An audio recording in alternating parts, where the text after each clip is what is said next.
What's up, guys? Welcome back to Sunday Sports Club Podcast, a podcast all about sports told by a woman, except for today's episode, because today's episode, I have my husband, Isaac Rochelle, or better known as Isaac Cooch, on the podcast today. And I figured it would be a good thing to have my husband on the podcast every now and then. I'm thinking the first podcast of every month, I will have him on. We can answer some questions. And at the end of the day, he's the one that's playing football. I know you guys are surprised. I'm actually not the one on an NFL team. So I figured, why not talk to an actual NFL player since I have one at my disposal? It's weird because I've watched your podcast so many times and now I'm here. I'm on it. You should be honored that you would ever be on the most popular sports podcast in the world. I am. Nothing like this exists. I'm the biggest fan. I listen to it every week. So, yeah, I'm excited. Yeah, so we're actually recording this right after a football game, and I figured that we would just recap a little bit of the season and where we're headed from here. I actually didn't post an episode last week because if you can't tell by my voice, I'm sick. I've learned that when I am feeling good, I just need to pre-record, especially the fact that I am a month out from having a child come out of my body. Yeah, and pregnancy is tough, even on the husbands. I've been having a lot of morning sickness, been gaining weight. Isaac, grow starting to get uncomfortable. So if you guys don't follow Sunday Sports Club Podcast Instagram, be sure to head over there because I will be coming on there and like putting one of those Q&A things that influencers always put, and you guys can ask your questions there, and whenever you have like a question that pops in your head, just head over there and we'll just compile them, and then the first podcast of every month it will be a little Q&A episode, and Isaac will join sometimes. Maybe he won't join. No, I'm joining.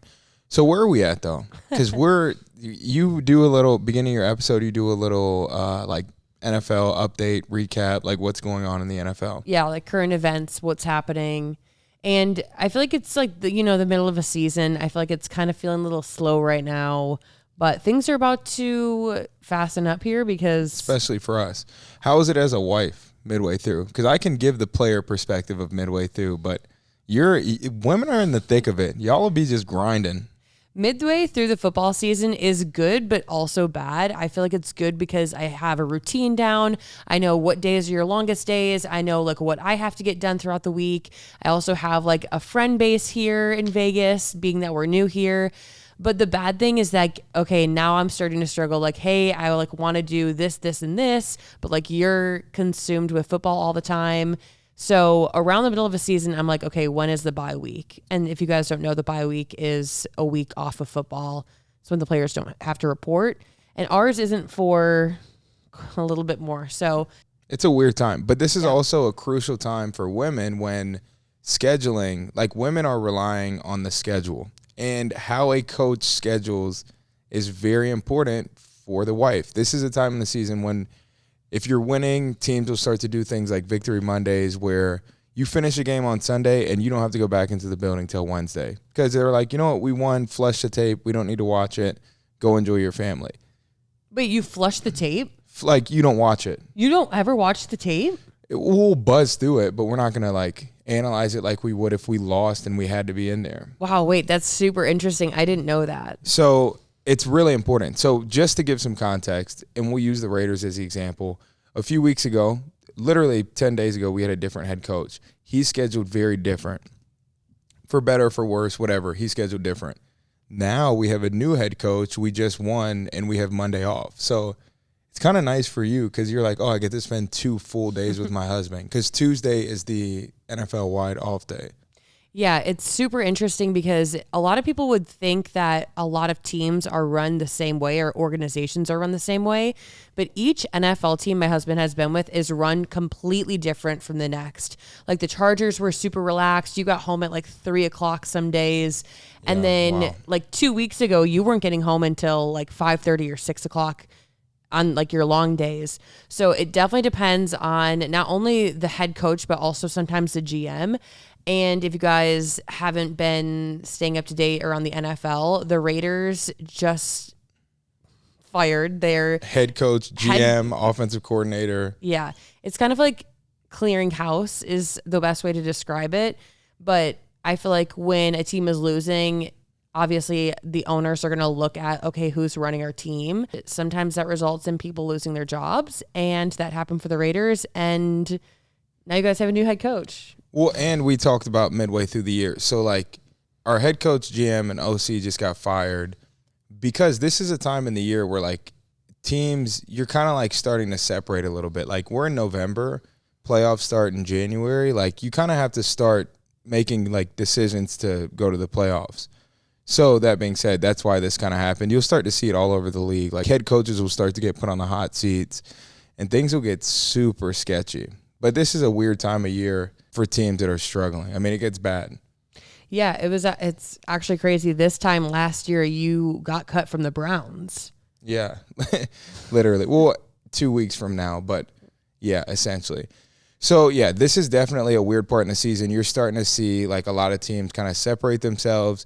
There's a small group of teams that are in the middle, kind of like fighting for whatever, and then you're seeing like clear outliers of teams that are not good, probably not going to be playoff teams. It's also interesting because those same teams in the locker rooms, that affects the locker room dynamic. I've been on teams where you're in week 10 and you're like, yeah, we're not going to the playoffs, and it affects your locker room a ton. So it's kind of a weird part of the year for, like, that's why I was asking about wives, because it's weird for wives and it's weird for players too. It's funny because today during the Raiders game against the New York Giants, all of the wives were like, wow, this feels so good. Like, this is going to be such a good night. It's crazy because you would think that wives aren't affected by a loss because at the end of the day, like, I'm not going out there. This isn't my job. I guess the only thing I really have to deal with is like the residual like emotions from you and like just like, oh, dang, that sucks. But the wives group chat today was like, okay, shots at halftime. Yeah, y'all like turn up. Yeah, we were way up. It's such a different feeling. And when you win, you feel closer to other people on the team, other couples on the team. I'm sure you, like your teammates, sometimes you feel closer. Yes or no? Yeah. I'm like, I've never been in the NFL. I know this is surprising. I've never been in an NFL locker room. Well, we were smoking cigars in the locker room after the game. I've never done that, by the way. Ever. Any team. Never even. Did you like pop bottles or anything? No. Any team? No team. I've never even taken a drink of alcohol in the locker room. The only team that I drank, like, game ended and we were drinking within like 15 minutes was the Chargers, right? Yeah, and it was like the last game I was playing there. And I kind of knew it. So we were like, all right, we're drinking literally. I mean, I was drunk by the time I got on the plane. Isaac. But it's probably too much info. But yeah, it matters. I don't think people understand, like, if you lose, you know you have to go watch the film. So you finish. If you have a 1 o'clock game, the rest of Sunday you're just salty because you lost. So let me recap for the people that are listening or watching. If you are watching, we are in a very different setting because I don't have 2 aesthetic chairs for Isaac to sit in. But if you guys are confused about what Isaac's saying with film, so you play in the game on Sunday and then you have to rewatch that entire game and like all of the plays. And you're saying if you lose, you critique the plays, you go over the plays. Literally fine tooth or whatever the saying is. Fine tooth. Wait. It doesn't even matter. They are critiquing it so much. Well, when you go, so like game ends. Which makes sense because if you're playing in a game and you lose that game because of mistakes, you need to rehash those mistakes to make sure they don't happen in the future. Right. The issue, though, is sometimes it's like the Giants. They're not even an AFC team, which you learned about in one of Allie's earlier podcasts. We beat them. There's only so much you can watch where it actually carries over. Right. Because it's like we're not going to play them again. But like the Chiefs game is coming up and you're going to play the Chiefs again. So win or lose, I feel like you guys are going to watch that tape no matter what. Probably. It depends what AP, our head coach, like how he wants to handle it. But, yeah. Well, what I was going to say, though, is you finish a game, you go in Monday if you lose most of the time, or if you win regardless. You work out at like 10 a.m., and we're there till 5. But you're not finishing the film until 5. So that whole day is just like you're eating breakfast, and you're like, oh, my God, I don't even want to look at anybody. Like unless you have a good game. You're working out, and everybody's venting about what they're mad about or whatever, and it's just brutal. It's easy if you win, and your coach is like, all right, I'll see you on Wednesday, and you can spend time with your pregnant wife. Not everybody has a pregnant wife in the NFL, but I'm sure it is nice. I think it's really nice because it's like rewarding for you guys to win. And I almost feel like it's just better for like camaraderie. It is. Well, It is. And that being said, we did win because I do want to talk about the inactive thing. Yeah. So today the Raiders played the New York Giants, and we're filming this after that game. And obviously they won, but Isaac is so sore from the game. No, Isaac was inactive during today's Sunday football game. So why were you inactive, and like what does being inactive mean? So you have there's 53 guys on an NFL roster. Only 46 dress on game day, meaning if you're not dressing, you're on the sideline in Juicy Couture sweatsuits. Like, you're not doing anything. That's a league rule, and the reason they do it is because if a guy gets injured, instead of having to release him on like an injury settlement or putting him on an injury reserve and losing him for the year, they just allow you to make somebody inactive and they just don't play. That being said, if everybody on your roster is healthy, you still have to have 7 guys inactive. So you can have guys inactive for a number of reasons. I was inactive for whatever reason this week, and yeah, so I didn't play. But I was still excited the team won. Definitely a weird feeling when you win like that with a new head coach, but you didn't play. But I don't know. There's guys that are inactive the entire season, though, which is weird. Does being inactive make you feel any less part of the team? Being inactive makes me feel no less part of the team. I obviously didn't contribute to the victory, though. I feel like that's a lie, though. Like, you're still on the team. I feel like you can't look at it like that. Like, you still did contribute in a way, whether that have been like throughout the other like last few games you did something. Like, I feel like you're still on the team. Yeah, no, I feel very much a part of the team. Like, those are still my teammates. I still love the guys on the team. I don't feel like I'm not a Raider.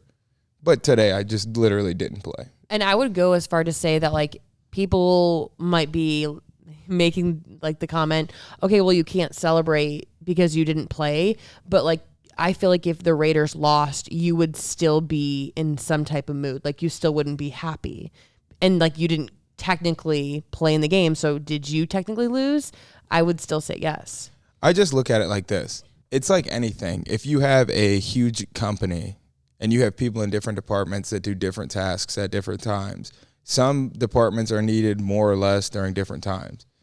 The Isaac Rochelle department wasn't needed this game. It doesn't mean that I'm not contributing to the overall season and whatnot and keeping the train moving forward, but I was just riding passenger today. And it was nice to see everybody. The D-line played really well, which was nice. Mm-hmm. Yeah, it's interesting because you've been in your career, you've been inactive, you've been active, you've been on practice squad, you've been not on a team, you've gotten picked up on teams. And I feel like you being inactive doesn't really like affect how I view the team. Like, in my head, you're still on the team no matter what. When you were on practice squad, I definitely feel like as a wife and like as like you being like in I don't know, like talking about you being on the team, I feel like a little isolated. When I was with the Colts and I was inactive right off the jump, I felt less a part of the team. I was like, I haven't contributed at all, and I'm just here. Now, having played the first 9 games or 8 games and being a contributor, I feel a part of the team. Like I said, my department got shut down, sent home early. So it didn't contribute. Yeah. So if you guys have any other questions about what it is to be inactive, I'm sure actually people would ask this question, like, does that change your salary if you're inactive? It does not. So you get paid the same if you're on the field or if you're inactive? Yes. This'll be a soundbite. I don't even like doing this, but when I was playing for the Colts, I was making $100,000 a game. It is what it is. You can look it up online. I was inactive for the first 3 weeks. So technically I made $300,000 just being a bench warmer. And I did not even play, which is crazy. Now, that being said, $300,000 being a bench warmer. The beauty of the NFL and being a professional athlete is you can't get to that point unless you don't care about that stuff. If you are the type of guy that comes into NFL and you're like, oh, I'm inactive, I'm still getting paid, I don't care, you're not going to last in the NFL. I would tell a young guy that who came in the league. I mean, it took 4 years for you to be inactive and to like feel that type of way. Yeah, there's a competitive edge. Like, everybody's making good money, and like, so then it becomes less of like a factor. So I'm not inactive on the sideline like, oh, I'm still getting paid, like turn up. This is the easiest job in America. I'm like, no, I really want to be playing. I need to get better, etc. So, but that is crazy that was the Colts situation. I mean, that's ridiculous. Boys would probably cancel me because of that. Yeah, that is super interesting. And that kind of wraps it up for like Isaac being inactive and like where we're at in the football season, kind of like current events wise. And now we can move on to more of like the Q&A aspect of this episode. Unless do you want to recap position of the week, Isaac? Yeah. What position are we on? We could talk about a defensive end. Have we done that? We have not done defensive end. Okay. Defensive end. Isaac, what is a defensive end? A defensive end, it's been long debated, is the most athletic position on the field. It requires a huge guy like myself to be able to move in a way that's like really athletic because you're rushing the passer, meaning it's a pass play. You're trying to tackle the quarterback, and you have to get around big O-linemen and move in like a very swift, #Taylor Swift way. Grow up, Isaac. And if it's a run play, those same big O-linemen that we're talking about, you're having to push them and get them out of the way to tackle a running back. So it's required. You have to be very fast and quick, and you have to be very strong. You're still making this sound so complicated. I don't know how to not make it. It's a complicated position.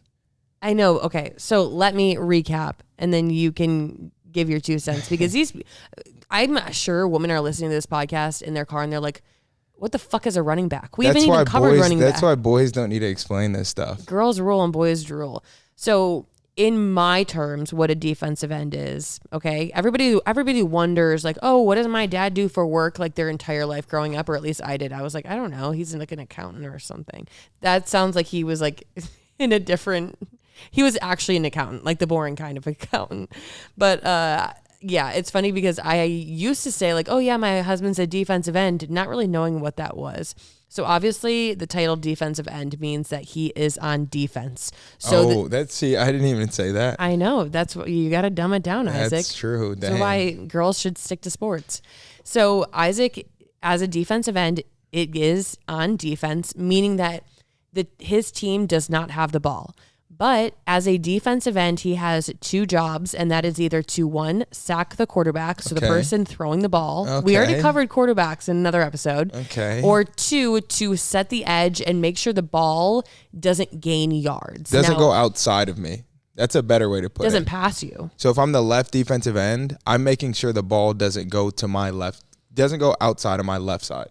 You want to keep it in the center of the field. Yes. Okay, so those are 2 jobs of a defensive end. Yeah, I just know, you guys have to understand, I am in the top like 0.25% of defensive ends in the world. So like it's hard for me to dumb it down. That's on me. I'm glad listen, I'm already a +1. I already don't. I've never heard you brag like that. You're like, yeah, I'm the top like quarter. I am. Well, I mean, you're in the NFL and you are a defensive end and you've had 7 years in the NFL. So it definitely makes sense. So put it this way. This is kind of juicy. There's 5 defensive ends on our active roster. How many teams are there? 32. 32 times 5 is what? 160. So that means that I'm a top 160 defensive end in the entire world. And there's 8 billion people in the world. So when I say top 0.25%, that's like actually being generous. I'm probably like top 0.0001%. Where do you think I rank in like wives? Wives? Yeah. No, I'm saying just like in being a wife. Of defensive end wives? No, in wives. All wives, all 8 billion? In the world. You're one. You're top 1. You're a top 1. I'm actually number 1. That's super funny. So who are some notable defensive ends and what makes a defensive end good? Notable defensive ends: Max Crosby, Myles Garrett, Aiden Hutchinson, Joey Bosa, Nicky Bosa. Name one. Isaac Rochelle. Other than me. It's a great question. There's a big one. TJ Watt. What makes a good defensive end? I thought he was a linebacker. He's an outside linebacker / defensive end. What makes a good defensive end is getting a lot of sacks. A quarterback is the heartbeat of an offense, controls everything. If a defensive end is stopping that guy from being successful, he's great. So here's a good question of the day. What is a sack in the game of football? So a sack is when a defensive player tackles the quarterback while he's trying to throw. If the quarterback runs and it's a quarterback designed run, it's a tackle for loss. It's not a sack. Mm-hmm. So you can only get a sack on the quarterback. Not true. If it is a flea flicker, it's any passer. Okay. See, this is what I'm trying to say. You men make things so complicated.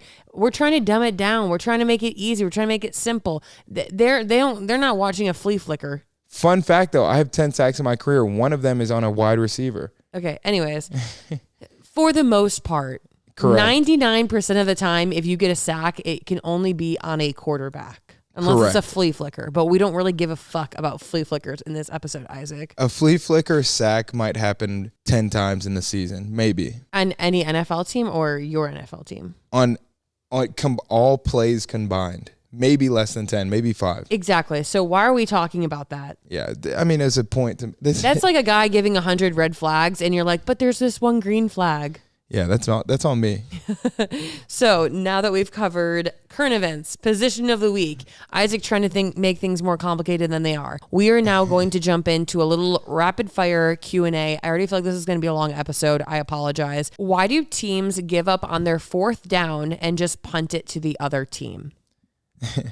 That's a really good question. So just to recap, in the game of football, you get 4 downs, and then if you don't get 10 yards by your fourth down, and we can trade out the word downs for tries. So you get 4 tries to go 10 yards, and if by the 4th try you don't get 10 yards, the ball is turned over to the other team. There's a possession. So if you had the ball and you didn't get those yards, it turns over. So why would a team punt the ball on the 4th try or down instead of going for it? Okay, I'm going to try to dumb this down.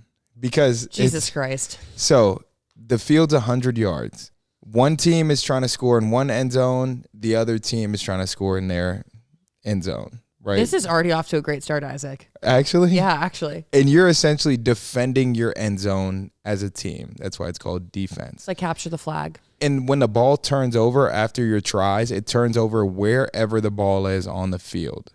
Mm-hmm. So if you're not far enough or close enough to your end zone, then the field for the other team is really short if it turns over. It becomes smaller. So that's why when you punt, you have an opportunity to flip the field, that's the term we use, and put the offense on the other side of the field so they have a longer distance to score. Fun fact, the analytics just recently changed. You know, they take analytics for years, and so statistically, it makes more sense to go for it on your 4th try if there's like less than like 2 yards than to punt. So now you're seeing way more teams go for it on 4th down versus punting. But that's why they punt. Mm-hmm. So on your 4th try or your 4th down, you would either A, punt the ball, B, go for it, or C, you can kick for a field goal. Correct.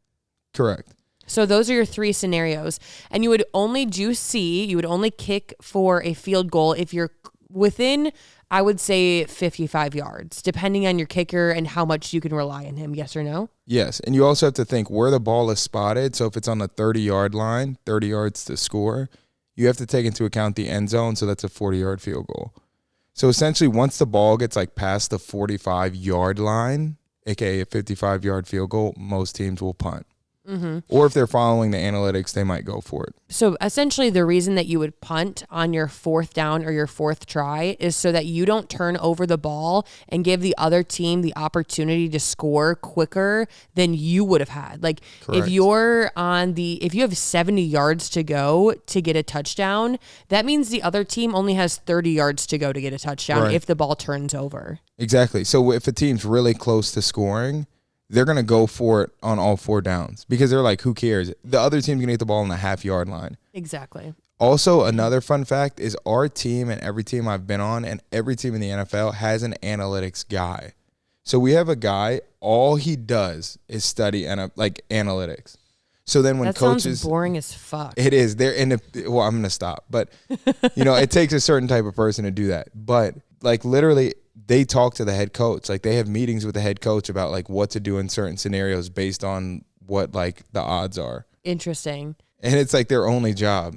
It's like the NFL IT department. I love it. Next question is, what determines pay for practice squad players? So if you guys, I think it was episode 1 that I discussed how much practice squad players make in the NFL. And I said that it varies. I think it varies from like anywhere from $10,000 a week to I think like 21,000 a week. It's 12 to 21. Got it. And it's based on number of years played, and then it's negotiated. But they can't negotiate above 21,000 a week. It basically is just it's negotiation. kind of up in the air. You negotiate it with your agent. And rookies don't negotiate. Older guys do negotiate. So usually if you've played more than 3 years. Yes. Next question is, how is a team budget or cap decided? So every organization in the NFL, so the Giants, the Raiders, the Chiefs, they all have a cap on what they're allowed to spend on their players and how much they're allowed to pay their players. So how is that determined? By the revenue, like how much the NFL makes. Wait, really? Yeah. It's based on like TV deals and all these things. It's like that's your cap. Wow, that's super interesting. Yeah, I thought it was just like how rich these people are. No, so the collective bargaining agreement, which is the CBA, it's a contract. It's like the NFL rule book. But it's a contract between the players and the owners. There's a split in there. Like we get 48.5% of the revenue. Interesting. So in that 48.5%, that's where you get your cap. Our cap this year, I think, is $210 million. So each team, each year, gets to spend $210 million on contracts. So if a player is negotiating a contract and they negotiate a $50 million contract because they are a great quarterback, that's like about a fourth of your cap. So right. The cap is set. I've talked about caps, like the NFL cap in other episodes, because if you're paying all of your money towards one player, it's gonna be hard to get other big name players of that like same like greatness caliber if you can't pay them. Which is why the Patriots were so good for so long. Why? Because if you look at the distribution of their money on their team, it's very even. It just matters when your high paid guys aren't high paid. How does someone become a coach for the NFL? There's a number of different ways, but a lot of guys become coaches. They just know somebody, and then they basically become like intern or yeah, it's essentially an intern. It's called a quality control guy, QC. Offense has QCs, defense has QCs, but they're essentially interns. Then they climb the ladder. Are there coaches in the NFL that have never played football? I'm trying to think. Never played football. Well, there's female coaches. There's female coaches on staffs. I've never had one, but they've never played like formal football. Interesting. But no, I have never had a coach that's never played. It's just hard as a coach in the NFL to coach and you've never played. I've had coaches that like they're like high school football players. They never even came close to being good, but never ones that have never played. Interesting. So you don't have any like volleyball, like professional volleyball players becoming coaches? No pro volleyball players have become coaches. Does your NFL husband come home every night, or are there weeks where you don't see him at all? So every single night, Isaac gets to come home and sleep in our bed together, okay? Every night except the night before a football game. So that's either a home game or an away game. He does not get to sleep at home. And you might be like, wait, how does he not sleep at home if the game is in Vegas? They have a team hotel, and the reason that they do that is just honestly quality control, making sure that these guys are in one place, making sure that they're in their room, they have bed checks, a good night's rest, because you got to think like a lot of these players do have families, they have crying babies, kids, wives, like, I don't know, something might piss me off at 11 p.m. and I might be like, I want to ruin your game tomorrow. I would never do that, but it just makes sense for these players to go and sleep at like one sole place. Now, there are some circumstances where Isaac does have to leave. So one circumstance is that for an away game, yeah, he sleeps at a team hotel the night before the away game, but there's some circumstances where the team will travel a day or even two before. One example I can think of is when the Chargers played in London. You guys went a few days earlier, correct? Well, we were gone the whole week. We went to Colorado. No, that London was just a few days before. Yeah, you're right. And then the Raiders are the only team that you have played for in the NFL that has taken a week before a game and left to prepare for that game. To acclimatize. We're just going to leave it at that. Yeah. So Isaac, I mean, he did it the first, I think it was like the second game of the football season. We went to West Virginia before Buffalo, and then we're planning on doing it before another game. Mm-hmm. Those are the only other 2 times. And unfortunately, the second time falls right around my due date. So to be determined. Wow. I'm going to choose one now. Okay, let's see. Okay, this is funny. Is it scripted? That's actually a funny question because so many people ask, is the NFL scripted? I have never heard anything about it being scripted. I do have my conspiracies, though, about the actual refs. But from our perspective and coaches and everything, it is. Isaac, we lived in the same apartment complex as a ref. Great guy. Well, no, and I'm not going to go on a tangent, but an NBA ref came out and said that they had situations where they were kind of told what to do. Interesting. That's the NBA, not the NFL. But it's an interesting thought. Does the NFL provide resources to help players prepare for their future after their football career? Absolutely. So you have the NFL, and then you have our union, which is the NFLPA. NFL Players Association. They fight for a lot of different things for us, but they also give us a lot of opportunities outside the NFL. I think the biggest opportunity the NFL gives you, though, is the badge. It's a major get your foot in the door with a lot of different people thing. So, yes, they give badge. Like, if I meet some random business person, I can be like, oh, I'm in the NFL. Oh, not like a physical badge. You don't get like a... You do actually get a physical badge, your NFLPA card, that I've pulled at a club before, and it's worked. But that's also crazy. People don't know that. When people ask... No, when we lived in Orange County and we would go up to like LA to like the clubs in Los Angeles, Isaac would try and cut in the front of the line, and like I'd always pull the card. Yeah, Isaac would be like, "Yeah, I'm in the NFL," and they'd be like, "Okay, prove it." And you one, pull up your Wikipedia page, or 2, pull out your NFLPA card. It's like a thick black, like it's like the Amex that are metal, like it's like double the size of that, and it's got a player number on it, and it's like that. I'm player number 5876432. Like. It's so funny. You're just like, here's my card. Like, here's my badge. But the NFLPA does create opportunities and seminars and workshops for guys. Yeah, I think they do a good job. Also, like something a lot of people might not know is that if you're in the NFL, I wish I knew the amount of games or like the years you had to play, but you can get college paid for. For every year you play. Every year you play in the NFL, you get a year of college paid for? Yeah. I started taking advantage of it after my first year. Which is crazy because it doesn't actually roll over to anybody else in the family. So like if Isaac said, "Oh, I don't really want to go and take advantage of like these 7 years of free college," I think I would argue, and like I want to make this change, I think it should definitely roll over to your spouse or to your children. I didn't even think about children. It's a good point. Yeah, how cool would that be if we could tell our daughter, you have 7 years of free college? Yeah, wow. That's crazy. I never even thought about that. I get it for like spouse because I don't know, like it can be like kind of weird. But like I don't know, I just feel like the NFL can do a little bit of a better job setting up families for success because I feel like they set up players. But like so many players are like their bodies are demolished after football. Whoa. And I just feel like it would be helpful for like to allow a woman like the same thing. Like I have to give up certain things in my life to like support you and like support our family. So like, why wouldn't I get the same treatment? I agree. Yeah. Or there could be like I don't know, like a trade-off or some type of thing. But some people might not agree with that. And then we're just going to answer one more question. I feel like we talked a lot at the beginning of the episode, so I apologize for that. Is there any support for moms and wives of players?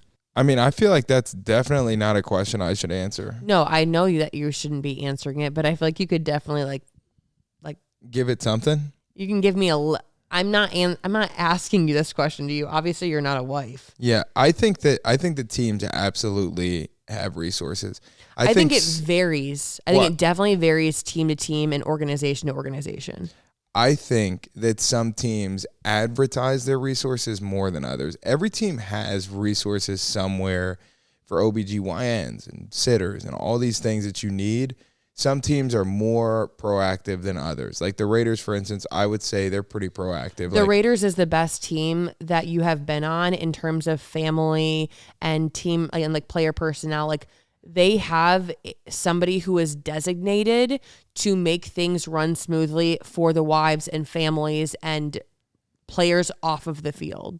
Yes. And that is the only team that they have had a designated person. Now, each team might have somebody for security. Like, I remember the Browns, like, something happened, and I was like, oh, I'll just text the Browns security person. So, like, each team has, like, okay, here are the personnel that, like, family can reach out to, and, like, they're at their disposal. But I would say that, like, there's definitely room for improvement in terms of moving and finding housing and all of that, because each team, the housing situation has been really weird where it's like you're just kind of like left on your own.